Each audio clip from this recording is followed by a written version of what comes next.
السلام علیکم دوستو، آپ یہ تو جانتے ہی ہیں کہ اب دجال کا فتنہ بہت جلد ظاہر ہونے والا ہے، لیکن کیا آپ یہ بھی جانتے ہیں کہ دجال کو آج تک کسی نے دیکھا ہے یا نہیں؟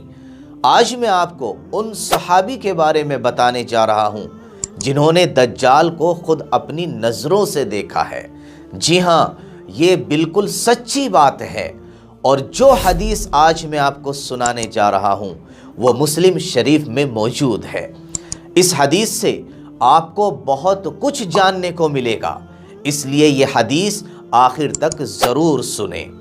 حضرت فاطمہ بنت قیس رضی اللہ تعالیٰ عنہ بیان کرتی ہیں کہ میں نے رسول اللہ صلی اللہ علیہ وسلم کے منادی کو سنا کہ وہ نماز کے لیے اعلان کر رہا تھا، تو میں نماز کے لیے نکلی اور رسول اللہ صلی اللہ علیہ وسلم کے ساتھ مردوں کے پیچھے عورتوں کی جو صف ہوتی ہے، پہلی صف میں ظہر کی نماز ادا کی۔ آپ صلی اللہ علیہ وسلم جب نماز سے فارغ ہوئے تو پھر آپ منبر پر جا کر کے تشریف فرما ہوئے، اور آپ صلی اللہ علیہ وسلم کے چہرے پر اس وقت مسکراہٹ کے آثار تھے، یعنی آپ مسکرا رہے تھے۔ آپ صلی اللہ علیہ وسلم نے فرمایا ہر شخص اپنی اپنی جگہ بیٹھا رہے۔ اس کے بعد آپ صلی اللہ علیہ وسلم نے فرمایا جانتے ہو میں نے تم کو کیوں جمع کیا ہے؟ انہوں نے عرض کیا اللہ اور اس کے رسول ہی زیادہ جانتے ہیں۔ تو آپ صلی اللہ علیہ وسلم نے فرمایا بخدا میں نے تم کو نہ تو مال وغیرہ کی تقسیم کے لیے جمع کیا ہے، نہ کسی جہاد کی تیاری کے لیے جمع کیا ہے، بس صرف اس بات کے لیے جمع کیا ہے کہ تمیم داری جو پہلے ایک عیسائی عالم تھے، ایک عیسائی شخص تھے، پھر وہ ہمارے پاس آئے اور مسلمان ہو گئے، اور انہوں نے مجھ سے ایک قصہ بیان کیا جس سے میں بہت خوش ہوا۔ میں چاہتا ہوں کہ تم کو بھی وہ قصہ سناؤ جس سے تم کو میرے اس بیان کی تصدیق ہو جائے گی جو میں نے کبھی دجال کے بارے میں تمہارے سامنے ذکر کیا تھا۔ پھر آپ صلی اللہ علیہ وسلم نے تمیم داری رضی اللہ تعالیٰ عنہ کا قصہ بیان کیا کہ تمیم داری نے مجھ سے بتلایا کہ ایک دن بڑی کشتی میں سوار ہوا جس پر سمندروں میں سفر کیا جاتا ہے، اور میرے ساتھ قبیلے لخم اور جذام کے 30 آدمی اور تھے۔ ہم سمندر ہی میں تھے کہ طوفان نے ہمیں آ دبوچا، اور سمندر کی موجیں ہمیں ادھر سے ادھر بھٹکاتی رہی، اور 1 مہینے تک مسلسل اسی طوفان میں ہم پھنسے رہے۔ آخر کار پھر ہمیں مغربی جانب ایک جزیرہ نظر آیا جس کو دیکھ کر ہم بہت خوش ہوئے، اور چھوٹی کشتیوں میں بیٹھ کر اس جزیرے پر اتر گئے۔ تو اترتے ہی سامنے سے ہم کو جانور کی شکل میں ایک چیز نظر پڑی جس کے سارے جسم پر بال ہی بال تھے، اس کے جسم کا کوئی بھی حصہ نظر نہیں آ رہا تھا۔ تو لوگوں نے اس سے کہا کمبخت تو کیا بلا ہے؟ تو وہ بولا کہ میں دجال کا جاسوس ہوں، چلو اس گرجے میں، وہاں ایک شخص ہے جو تمہاری باتیں سننا چاہتا ہے۔ تمیم داری کہتے ہیں کہ جب اس نے ایک آدمی کا ذکر کیا تو اب ہم ڈر گئے کہ کہیں وہ کوئی جن نہ ہو، کوئی شیطان نہ ہو۔ خیر ہم لپک کر گرجے میں پہنچے تو ہم نے ایک بڑا قوی ہیکل شخص دیکھا کہ اس سے پہلے ہم نے ویسا کوئی شخص نہیں دیکھا تھا۔ اس کے ہاتھ اور پیر زنجیروں سے جکڑے ہوئے تھے۔ ہم نے کہا تیرا ناس ہو، تو کون ہے؟ وہ بولا تم کو میرا پتہ تو کچھ نہ کچھ لگ ہی گیا، اب تم بتاؤ کہ تم کون لوگ ہو؟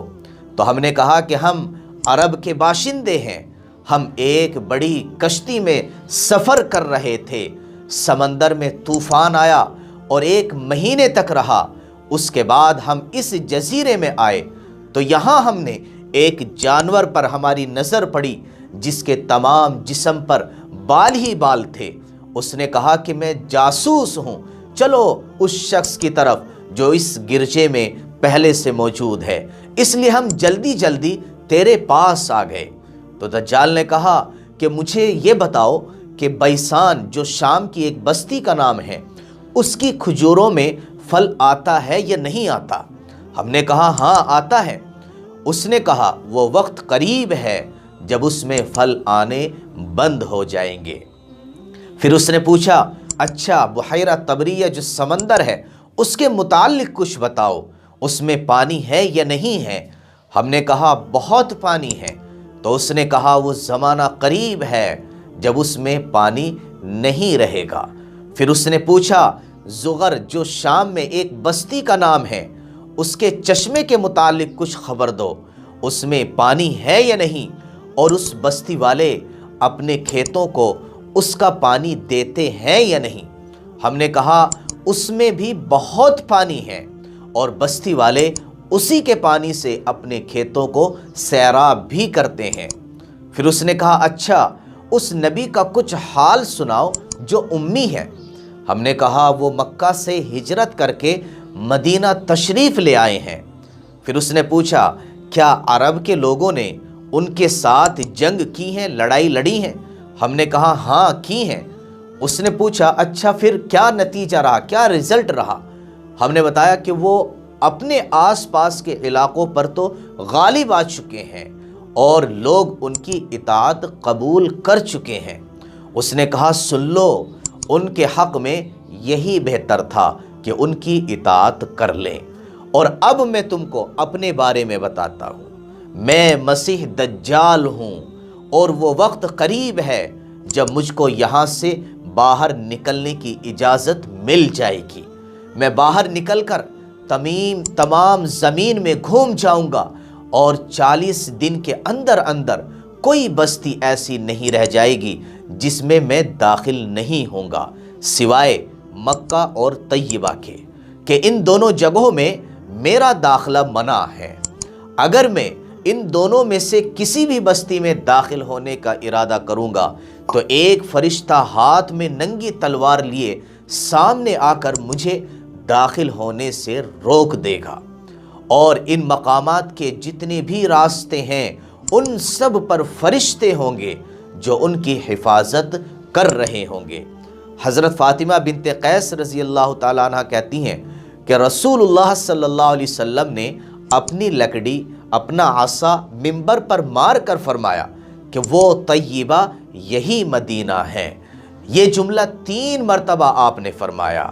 پھر آپ نے فرمایا دیکھو کیا یہی بات میں نے تم سے بیان نہیں کی تھی؟ لوگوں نے کہا کہ جی ہاں آپ نے بیان فرمائی تھی۔ میرے عزیز دوستو، اس حدیث سے آپ کو کون کون سی بات سیکھنے کو ملی ہے؟ کمنٹ باکس میں اپنا میسج ضرور لکھ دیں۔